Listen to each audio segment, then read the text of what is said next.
ஓம் சக்தி. ஓம் ஆதிபராசக்தி. என் அன்பு குழந்தையே, இந்த தாயானவளினுடைய அன்பும் ஆசீர்வாதங்களும் உனக்கு என்றென்றைக்குமே முழுமையாக கிடைத்து கொண்டே இருக்கும். உன் வாழ்க்கையில் இன்னும் நீ உயர உயர உனக்கு எவ்வளவு துன்பங்கள் வந்தாலும் இந்த தாயானவளினுடைய ஆசீர்வாதங்கள் உனக்கு முழுமையாக கிடைத்து கொண்டேதான் இருக்கும். நீ எதை நினைத்தும் கவலைப்படாமல் உன்னுடைய முயற்சியை மட்டும் கைவிடாமல் உன் வாழ்க்கையில் நீ உயர்ந்து கொண்டே இருக்க வேண்டும். உனக்கு கஷ்டங்கள் வரத்தான் செய்யும். ஆனால் அத்தனை கஷ்டங்களும் உன்னை சோதிப்பதற்காக மட்டுமே என்பதனை நீ மறந்துவிடக்கூடாது. இன்று உன் அம்மா உனக்கு கொண்டு வந்திருக்கின்ற வாக்கினை நீ மனதார கேட்க வேண்டும். இருக்கின்றேன் அல்லவா என் குழந்தையே, நீ இன்னும் அந்த மனவேதனையிலிருந்து மீண்டு வராமல் தான் தவித்து கொண்டிருக்கின்றாய். உன்னை காயப்படுத்தியவர்கள் இப்பொழுது சந்தோஷமாக இருப்பது போல உனக்கு தோன்றலாம். நான் அவர்களை கொஞ்ச காலம் விட்டு வைத்திருக்கின்றேன் என்பதனை நீ புரிந்து கொள்ள வேண்டும். ஆனாலும் அவர்கள் அதையும் மீறி ஆடாத ஆட்டமெல்லாம் ஆடும் பொழுதெல்லாம் நிச்சயமாக அவர்களுக்கான மிகப்பெரிய தண்டனையானது கிடைத்தே தீரும்.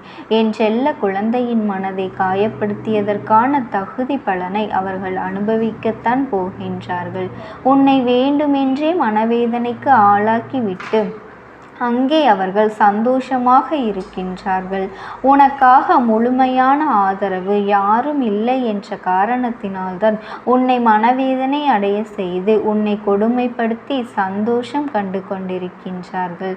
உனக்கு யார் உண்மையாகவே துரோகங்களை செய்தார்கள், யாரெல்லாம் உன்னிடத்தில் போலியாக நடித்து கொண்டிருக்கின்றார்கள் என்பதனை எல்லாம் எனக்கு நன்றாக தெரியும் அல்லவா என் செல்ல குழந்தையே. அவர்களுக்கான கால நேரம் நெருங்கிவிட்டது. இனி யார் நினைத்தாலும் அவர்களை தன்னுடைய பாவத்தின் தண்டனையை பெற்றுக்கொள்வதில் யாராலும் காப்பாற்ற முடியாது. என் செல்லமே, நீயாக வாய்விட்டு உன்னுடைய வேதனைகளை சொன்ன பொழுதும் உன்னை அவர்கள் எல்லளவும் கூட மதிக்கவில்லை. நீ படும் கஷ்டத்தை அவர்கள் மிகவும் ஜாலியாக எடுத்துக்கொண்டு இரக்கமே இல்லாமல் நடந்து கொண்டார்கள் அல்லவா. அதுவெல்லாம் அவர்களுடைய கர்ம வினைகள் அதிகமாக சேர்ந்திருக்கின்றது என்பதனை அவர்கள் புரியாமல் இத்தனை நாளும் ஆட்டம் ஆடிவிட்டார்கள். என் செல்ல குழந்தையே, ஒருவரை துன்பப்படுத்துவதற்கு முன்பாக வேதனைப்படுத்துவதற்கு முன்பாக நன்கு சிந்தித்து பார்க்க வேண்டும். இதே நிலை நாளை நமக்கு ஏற்பட்டால் நாம் எத்தனை கஷ்டங்களை அனுபவிப்போம், நம்மால் இதையெல்லாம் தாங்கிக் கொள்ள முடியுமா என்ற சிந்தனையானது முதலிலே எழ வேண்டும் அல்லவா. ஆனால் அப்படியெல்லாம் நினைக்காமல் தான் மட்டுமே 1000 வருடங்கள் இந்த பூமியில் இருப்பது போல எண்ணிக்கொண்டு யாருக்கும் எதை வேண்டுமானாலும் செய்துவிட்டு போய்விடலாம் என்று எண்ணிக்கொண்டு இப்படி ஒரு காரியத்தை உனக்கு செய்துவிட்டார்கள் அல்லவா. இவர்களிடத்தில் நல்ல எண்ணங்கள் இருந்திருந்தால் இது போன்றெல்லாம் உனக்கு செய்திருக்க மாட்டார்கள். என் பிள்ளையே, ஒருவரை காயப்படுத்த வேண்டும் என்ற எண்ணம் மனதிற்குள் முதலில் தோன்றிவிட்டால் அந்த கேள்வியை உன்னை பார்த்து நீயே கேட்டுக்கொள்ள வேண்டும். இந்த கஷ்டத்தை நமக்கு வந்தால் நம்மால் அனுபவிக்க முடியுமா என்று நீயாக உனக்குள்ளேயே கேட்டுக்கொள்ள வேண்டும். அதன் பிறகுதான் அடுத்தவருக்கு அந்த தீங்கு செய்ய வேண்டும். இதை பற்றி எல்லாம் நீ துளியும் நினைக்காமல் தான் செய்ததுதான் சரி என்று நினைக்கும் பொழுது அவர்களுக்கு எப்பேற்பட்ட கஷ்டங்கள் எல்லாம் இனி வாழ்க்கையில் வரப்போகின்றது என்பதனை கண்கூடாக நீயாக பார்க்கத்தான் போகின்றாய்.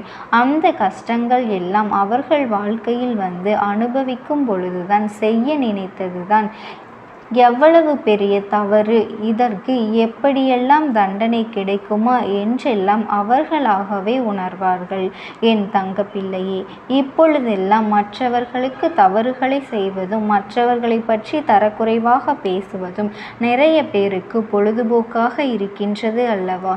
இதற்கெல்லாம் இறைவனிடத்தில் எத்தகைய பெரிய தண்டனை கிடைக்கும் என்பதனை எல்லாம் அவர்களாகவே உணரத்தான் போகின்றார்கள். என் தங்கமே, நான் உனக்கு சொல்வது எதற்காக என்றால், மற்றவர்கள் செய்யக்கூடிய தவறை உன் வாழ்க்கையில் நீயும் ஒரு நாளும் செய்துவிடக்கூடாது. இதுவரை எப்படி தவறுகள் செய்யாமல் தூய்மையான உள்ளத்தோடு எல்லாவற்றையும் தாங்கும் இந்த பூமியைப் போல நீ இருக்கின்றாயோ, அதை போலவே கடந்து செல். உன்னை யாரேனும் துன்புறுத்தினால் கூட இதை சொல்லவே வேண்டாம்.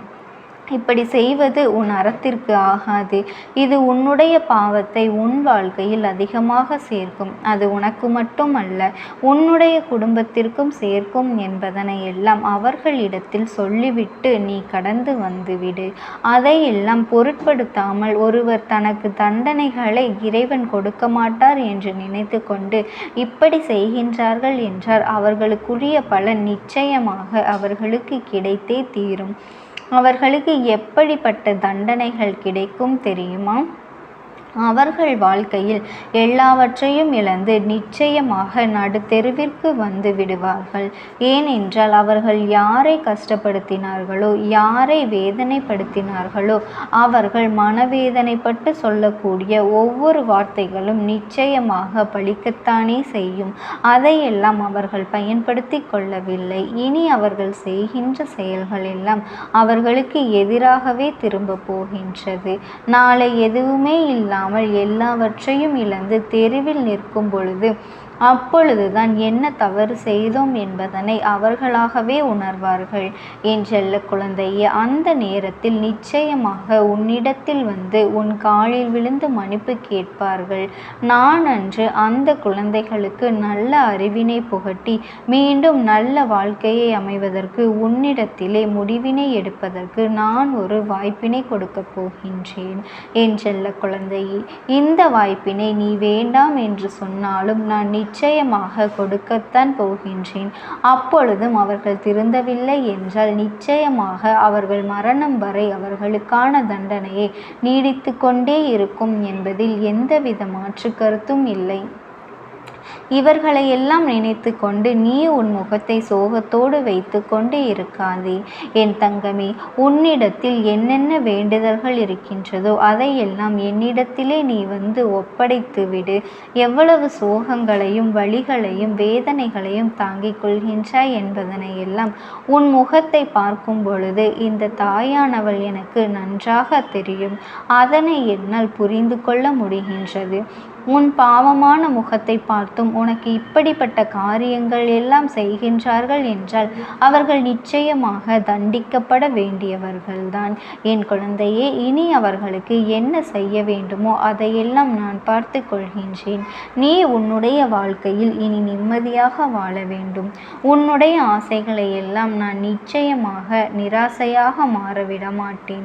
உன்னுடைய வேண்டுதல்கள் எல்லாம் நிச்சயமாக என்னிடத்தில் பலன் கிடைக்கத்தான் போகின்றது. என் அன்பு குழந்தையே, உன்னுடைய வேண்டுதல்களை உனக்கு நான் சரி செய்து தரும் வரை நீ பொறுமையோடு காத்திருக்க வேண்டும். இதற்கு முன்பு அவசரப்பட்டு உன் வாழ்க்கையில் நீ எதையோ இழந்து விட்டாய். அதை போல உன் வாழ்க்கையில் மீண்டும் நடந்துவிடக்கூடாது.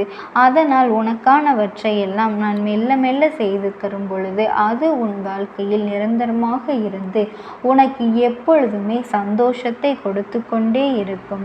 அதனால் நீ நம்பிக்கையோடு காத்திருக்க வேண்டும். என் தங்க குழந்தைக்கு இந்த தாயானவளினுடைய அன்பும் ஆசீர்வாதங்களும் என்றென்றைக்குமே முழுமையாக கிடைத்து கொண்டேதான் இருக்கும். ஓம் சக்தி. ஓம் ஆதிபரா சக்தி.